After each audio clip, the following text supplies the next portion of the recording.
Hello, everybody, and thank you for tuning in to the Liberty Report. With us today is Daniel McAdams, our co-host. Daniel, good to see you today. Good morning, Dr. Paul. How are you today? Doing fine, Good. thank you. No more rain? No more rain, but I can't plant my garden yet. I know, we got some cold days coming. Waiting for spring. So, right now, we still have a few problems to discuss. I thought we had a victory in Canada, the way we did. We do, yes. But the Prime Minister doesn't know about it yet. Can you believe this guy? You know, you'd think people in politics would, even if you disagree with them, to flaunt what they're doing when the evidence is so overwhelming. Yeah. You know, there's a lot of Canadians that don't agree with you, Mr. Prime Minister. Yeah. And so he buckles down and makes it even worse and raises more cane. But you know, the convoy, I still consider that a neat little activity that they had. And that wasn't like 1,000 or 2,000. And down here, we have a candidate brags when he gets 70 or 80,000. But they said there could be 1 million people out there. Who knows? Yeah. And it may still be going because I think other countries are starting to feel the same way, and they might start it. So I think that's going to be in the news, and that's all good. You know, some people say, well, yeah, but they're going to block the highway and they're going to interfere with activity. You know, my answer there is technically that might happen. I wish it was in the front of the Trudeau residence, and then it wouldn't be so bad. But you know, peaceful resistance to the authoritarianism that is outrageous by government is really one of the tools that are legitimate. Martin Luther King accepted that, and he was praised for it, not to use violence. And yet, of course, the media would like to say, well, that isn't the case. That these people who are demonstrating now, they're violent people, they're from the radical right, and then they try to build their case, but they're having a little bit of trouble. In spite of the control they have with the media, they're still having trouble with their propaganda that they've been perpetuating for the last 2 years. The people are waking up. Yeah, it's really fascinating up there. You know, yesterday they decided to block the border crossing between the U.S. and Canada. I think there were well over 100 trucks there. They've threatened with the police. To remove them from there. They, of course, are all in Ottawa. There are hundreds and hundreds and thousands of trucks there. The Prime Minister went into hiding after criticizing them before. He came out of his little rabbit hole for a few minutes to denounce them all as racists and says that he will not meet with them no matter what. And these are you know, maybe 1 million people, blue-collar workers. And let's put it, this is from the Daily Mail. This is you know, we love the way they do their headlines. They don't mince any words. But Justin Trudeau says he won't meet French convoy because of their hateful rhetoric. He'd rather go to a Black Lives Matter rally, is what he said in his statement. Talk about having a tin ear. He said he won't meet with them. Tensions are high. The truckers demand that the vaccine mandates be removed. And let's look at a little bit of what he said, actually, that next clip, and I'll just send it back here. But here's what Trudeau said to, you know, probably a couple million of his own citizens. I want to be clear. We are not intimidated by those who hurl insults and abuse at small business workers and steal food from the homeless.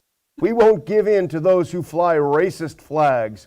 We won't cave to those who engage in vandalism or dishonor the memory of our veterans. Freedom of expression, assembly, and associations are cornerstones of democracy. But Nazi symbolism, racist imagery, and desecration of war memorials are not. It's an insult to memory and truth. Hate can never be the answer. You know, what he's saying is, as bad as you people are, we can outdo you. Yeah. and it's with making things evil and also in denial of exactly what the problem is there. People are speaking out. I would like to believe it's not complicated. People just want their freedom. They want to deal with their own problems, their own lives. They want to deal with their medical problems, and they don't want this type of control. Yeah. But it's interesting, that kind of stuff's been around for a long time. It's been around our country a long time, but there's something that's been galvanized. They must have stepped over the line, and you know what? I have a suspicion it might be the kids. Yeah. Especially because what they're doing with the kids is sort of insane, because the kids are the least vulnerable, and they're punishing the kids. And I think that might be because that's what energized the parents, Yeah, at the schools. And then all of a sudden they started reading the propaganda that was being put in the government schools. And I think this has galvanized people. I think it's ideological. I think it's very emotional. I think it's the overstepping their bounds, the people who think their turf is being invaded, and they don't want anybody to challenge them. They can't stand it, especially if it's based on a principle. The thing about, Trudeau is out and out lying. If you just listen to what he said, and maybe that's what he's counting on, but everyone's got cameras these days, and Twitter's got tons and tons of footage these days. If you just listen to what he said, you would think it was a Nuremberg rally where there are a bunch of Nazis and they're setting up gallows and this and that. The fact of the matter is, and I've watched tons and tons of it, and everyone has watched tons and tons of it. There was only one time. It was a guy who brought out a brand new Confederate flag. He had his face completely covered in a ski mask. He was immediately surrounded by people who told him, this is not acceptable, take this down and get out of here. So if there were these Nazi flags and racist flags, we would surely see plenty of them. There are not any of these, and he's flat out lying, and he knows it. Let's look at just a couple more pictures, because here's some photos of the blocking of the border at Alberta when a massive convoy of truckers, this is Jack Posobiec, blockaded the border. But the thing is, the rhetoric coming from Trudeau is being challenged in their own parliament. In fact, here's the next one. Pierre Poilievre, who is a young member of parliament. He's 42. He's from the Conservative Party. Find a couple of his speeches on Twitter, because he is very dynamic. But here he is among the people, and he says, these are the people the media and Trudeau want to silence. Bright, joyful, and peaceful Canadians championing freedom over fear on Parliament Hill. And his hashtag is truckers, not Trudeau. But we're supposed to believe these are all racists and Nazis getting ready to, have a Holocaust or something. But it's good for this MP for calling them out. That's right. The other day when we first started talking about this, I said, I think these people are going to be happy people, and they're going to be with allies, and they're going to not see this as a great, great burden on their part to go through the cold and do all the walking and driving and all the worries that they have. I was so pleased to see a couple days later, there were some stories out. What a good time they were having and get along. And I think that is, if you want to needle the bad guys, they can't stand. Not only are they outraged by somebody standing up to the government and having them tell the truth about the government, if they're having a good time of it, we want them to suffer. That is why there's a certain TV station. I wouldn't say its name because we don't divide our TV station liberal and conservative, but it wasn't a conservative station. And I look at this and it seems like a silly thing for me to look at. But the one thing is everybody who's a commentator on there, men and women, are so sad. Their lips are down, and they think, "What am I doing here? How long is this?" And they're like, "Oh 10 more minutes." It's like some Soviet media in the 50s, But the thing that terrifies them, again, and I've seen plenty of stuff in some interviews, that this is being replicated around the world. In Australia right now, they're organizing a trucker rally to go to their capital with the same thing. They interviewed a young trucker about this and how energized he was. And like you say, he had a smile on his face. He said, I'm so happy to be around like-minded people, and we're going to take this to the capital. And that's what they're terrified of, and that's what they hate so much. So we'll keep an eye on the story, Dr. Paul, and we'll keep updating if there's more about it. But I guess we're going to move on to a story that some friends of ours brought up, actually. If our viewing audience haven't heard of them, they should. Because if you believe in the Second Amendment, you go to Gun Owners of America. And they've been around a lot. They've never been as big as some of the others, but they have been right on the issues. They never sell out, to the government. And that's Larry Pratt. And I think his son is involved there. I don't know what Larry's doing at this moment. But he has a really good organization, and if people want to support a pro-gun organization, it's Gun Owners of America. Not NRA. So, they have brought to our attention now something. It sounds like it would be Ed Snowden down Ed Snowden's alley. Yeah. And that is the abuse of the laws that are on the books or implied from the laws to develop another database. But there's been some explicit laws that tell these anti-gun people that they can't make these lists, and they're doing it. And Gun Owners of America discovered it, and they're talking about it, and they're claiming that the numbers approaching is 1 billion people. Yeah, 1 billion records. Large majority is on electronic, list, which means that everybody, I think, that has ever studied the gun issue knows that the government doesn't just up and decide, we can harass you, but we're not ready to take your guns yet until you're on a list. They have to know you are. That was one reason why I never was too excited about, these permits you get. You go and take a course and you sign up and you get permit. Well, that to me sounds like a list. But anyway, I think it's the spirit of liberty will make the difference. Maybe a lot of people didn't think through, vaccinations and lockdowns until they happened to them, and then it finally boiled out over. People had to act out. Fortunately, they acted out in a good way, and it's great that we've had these massive rallies, and the only guns that we have seen have been by authorities that have misused their guns. And that tragedy in Washington of the one woman being killed, that is a real tragedy. So it's a really big deal. It's a 1 billion records of gun sales here in the U.S. that the GOA discovered. And it has important data. It has name, address, place of birth, sometimes even social security numbers. And, you've always, and I remember because I did this for you on the Hill, but you've always been very adamantly opposed to federal databases. You fought very hard against the Real ID Act, even when a lot of the anti-immigration people were furious with you because they thought somehow it would solve the problem. But you've always been against these databases because you've always said they can easily be abused. When we were talking before the show, you made a great point, I thought, which is that you got this 1 billion record database of people who bought guns, and now you've got a nationwide database of people who took the vax and who didn't.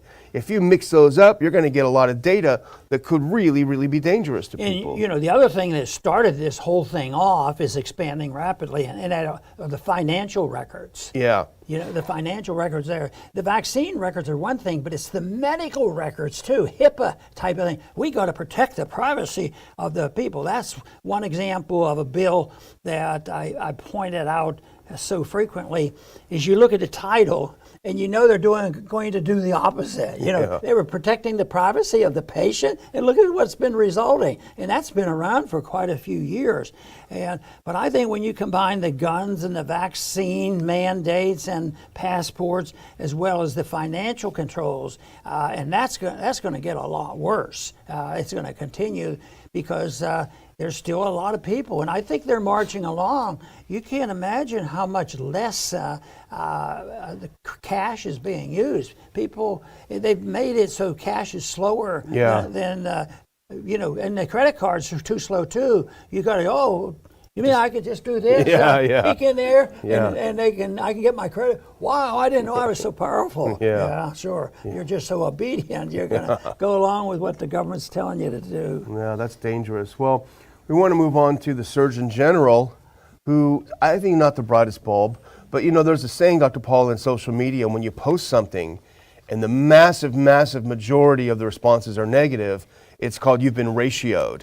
And so Jerome Adams, the Surgeon General, posted something essentially, and I'll show the tweets, but he tweeted basically that if you're upset about your kids being forced to wear masks, it's all the fault of the unvaccinated people in America. They're terrible. If you really cared about these kids, you would go get your shots and your boosters and everything. Let's look at what he has to say. Here's Jerome Adams. He did this late yesterday.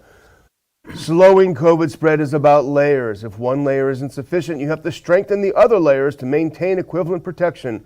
Part of the reason the U.S. feels compelled to mask kids while other countries haven't is because our other layers are insufficient. Let's go to the next one. Let's go through a couple of these. He doubles down. Says today's I don't know who needs to hear this. Most countries with lesser child masking and vaccine expectations for their children have far higher than U.S. adult vax boost mask rates. In the U.S., we're forced to ask more of our kids because we get so little from our adults. And then do the next one again, and here's someone questioning him. Masks don't work the way that you want them to, doctor, and you know it. It's a disgrace what's being done to our children, especially at this stage in the pandemic. This is Jeff Alkire responding. Jerome Adams says, absolutely agree. They don't work as well as I would like them to. I'd rather have Europe's vax rates than kids masking, but they work better than nothing. And right now, there are too many adults literally doing nothing. That's the problem. So he would rather have the vax rates of Europe's. But let's forward a little bit to the next one. And we remember this from just a couple of months ago. Here's Walensky, the CDC director. What these vaccines can no longer do is prevent transmission. So she's saying the vax doesn't stop the virus from spreading. And then here is the Surgeon General saying we got to keep the mask on the kids because the virus is spreading because you're not vaccinated. It's absolutely diametrically opposed information. They're not thinking about the kids. They're thinking about how we're going to get all adults, having the vaccine passport, and the kids will come later. But in the meantime, they'll start on that, and they have, and that is, so disappointing that they're doing this to the kids. It's such a horror for me to see the kids in the school with these masks on. Yeah. We've talked so often about the complications of this, and there's a lot. In the one statement you said there was that we need to do more. We do more to all that. No, you need to do less. Because I happen to believe that, the kids are safer, and yes, they may have exposure and they may have immunity, and they're probably a lot safer to be. I'd rather be around a bunch of kids that have been unvaccinated than the adult who has been vaccinated, because, they get, it didn't work first time. You need a couple more boosters, 1, 2, 3. Yeah, we'll take care of them, and of course, that is what they would like to do, and they're still doing it. But that's why there's a lot of people up on the convoy right now, because they know what's coming. Yeah. People should act out. Well, the one reason that the elites hate social media is because you have millions of people who can check you in real time. And what happened to the Surgeon General after he posted that is he was corrected over and over and over because people said, hang on a minute. The kids in Europe are not mask-free because everyone was vaccinated. They're mask-free because essentially they never had the masks put on them. So that would argue for the opposite of what he's saying. No masks on the kids didn't have any effect on anything. And when he cited France as a high vax rate, someone else pointed the charts that we put up about how the cases are through the roof. What you're talking about is science. The science of it, it wasn't necessary, and the kids didn't die because they didn't get their shots.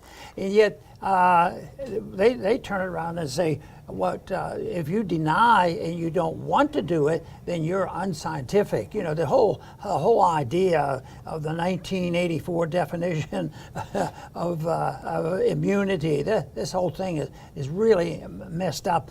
But the kids have suffered from this, and I still think there are long-term, especially when they get these multiple booster shots, long-term danger to it that they have no idea. And even the experts that might think, might be very knowledgeable, they might think along these terms, but he said, we're not going to know for a while. Yeah. Why take the chance on that? Especially if the kids don't need them. Yeah. The kids will do better without it. It's just such a dumb argument, so easily deconstructed and looked at.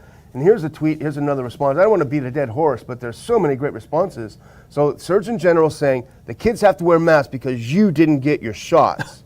And let's put this next one up if we can. Someone says, wait, so my kids have to mask at recess to protect the fully vaccinated school staff or me and my fully vaccinated wife? What? How does this make any sense at all? Which is absolutely true. It doesn't make any sense. And the last one from Jerome Adams saying we've got to force masks on your kids because you didn't take a shot. Well, here's the same Jerome Adams not that long ago. Put up that next tweet, please. Here he is, back in February 2 years ago. Seriously, people, stop buying masks. They are not effective in preventing general public from catching coronavirus. But if healthcare providers can't get them to care for sick patients, it puts them and our communities at risk. So he is exposed as a, well, I hate to say liar, but certainly a hypocrite. He said 2 years ago the masks don't work, and now he's saying we got to put the mask on your kids because you won't do what you're told. They worry less about whether they're doing the right thing or the wrong thing. What they want to do is get away with conditioning everybody to the fact that the government's in charge, and if they need to put an injection into you and have a vaccine passport, and we have to condition the kids, if they figure it out it's not doing any good, I mean, they're going to be more independent minded. But it's just great that the kids aren't endangered, and I think they're in greater danger by massively inoculating every kid for a disease that they're not likely to get. Yeah, and certainly not likely to get very ill or die from, which is, we've always said is great news. But the last story we want to cover, because we've been talking a little bit about foreign policy again, and this has to do with the U.S. naval presence in the Black Sea. We talk a lot about how we spend so much time in the South China Sea, and it's just about our provocative foreign policy. Dave DeCamp over at Anti-War wrote about this a couple of days ago, but he cited a study, data compiled by Stars and Stripes, showing that the U.S. warships have more than doubled their presence in the Black Sea in 2021 compared to the year before. In days spent in the area, they've doubled that amount. You know, I think this is such a perfect example of provocation. You know, and yet the news that you read, the propaganda that you read, is that they're doing us, the American citizen, a big favor because we're preparing and protecting our citizens and making you safe, and therefore that's what we have to do. We can't wait till they invade Europe and take over Europe. You know, they're getting ready to invade Ukraine, which they have. I don't think the Ukraine people believe that anymore. They don't believe it even. That's why they're so mad at them. Yeah, they're just scared the living daylight out of them. But we'll send our best ambassador over there to talk to the president. We'll send Biden over. He'll smooth things up. Yeah, he'll do something. He'll find the ice cream stand. A few threats here and there. But no, the whole principle of provocation. Excuse me.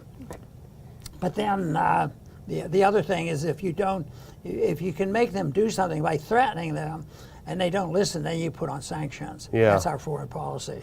You know, I was thinking about this morning. What's really interesting is just final thing about the Ukraine situation is, once again, ironically, U.S. foreign policy, they are so inept. What they've managed to do something that I didn't think was possible, in that they've pushed Ukraine and Russia together, because both Ukraine and Russia are saying, no, they're not about to attack. Stop saying it. They're not about to attack. And that's why I think so many people now are talking about, I think it was something on Zero Hedge today, about Zelensky, the Ukrainian president. He's really on the outs with the U.S. because he stood up and said, hang on a minute, we're not about to be attacked. But in many ways, you know that the current government of Ukraine had something to do with our foreign policy. Yeah. I mean, we stirred up the mess out there and got rid of one. And we actually participated in a coup. I can't believe that. Yeah. How undemocratic. Yeah. So, no, I think that's great that the leaders wake up, and that's why I say diplomacy is a good idea. I used to make the comment in the debates, and I had the number of how many diplomats we had, 100,000 diplomats. Why don't we use them? Use them a little. Even though that's probably too many. Yeah. But it's at least better than sending the troops or putting on sanctions and threatening and intimidation, or designing a foreign policy for the one purpose is making money. Yeah. The military-industrial complex. And I think, I don't know, we're sending more weapons over there. I guess it's coming from the American taxpayers because the Ukrainians don't have a lot of money. They can't pay for this. No, they're not paying for it. No. Well, I'll just close out by thanking our viewers again. Please, if you're not subscribed, please subscribe, and please forward the show to others, and please do a thumbs up so we can get a little bit more attention. Also, again, I want to remind everyone to please sign up for updates to the Ron Paul Institute. I'll put a link in the description, but this is free updates that we send. We're not going to give your name out. We're not going to sell your name, just so we can keep in touch. Never know what's going to happen. We do about one a week. It's not like some of these things that you get like 4 or 5 a day.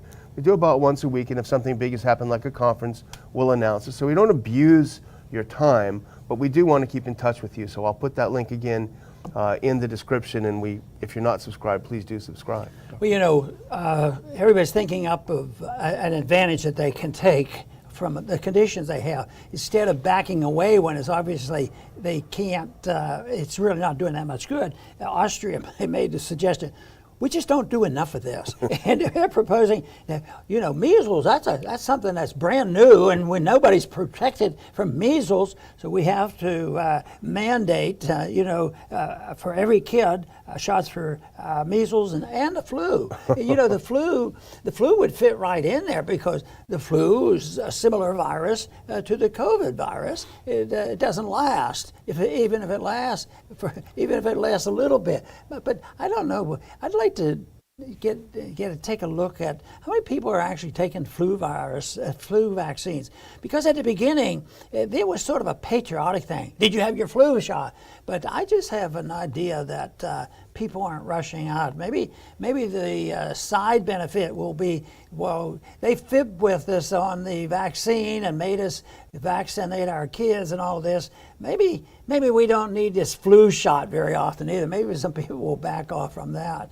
But I think that one of the biggest problems that we have in these last 2 years has been the taking of statistics and embezzling them and misusing them, and saying that there's how many cases were there, and how many people died, and some of these people.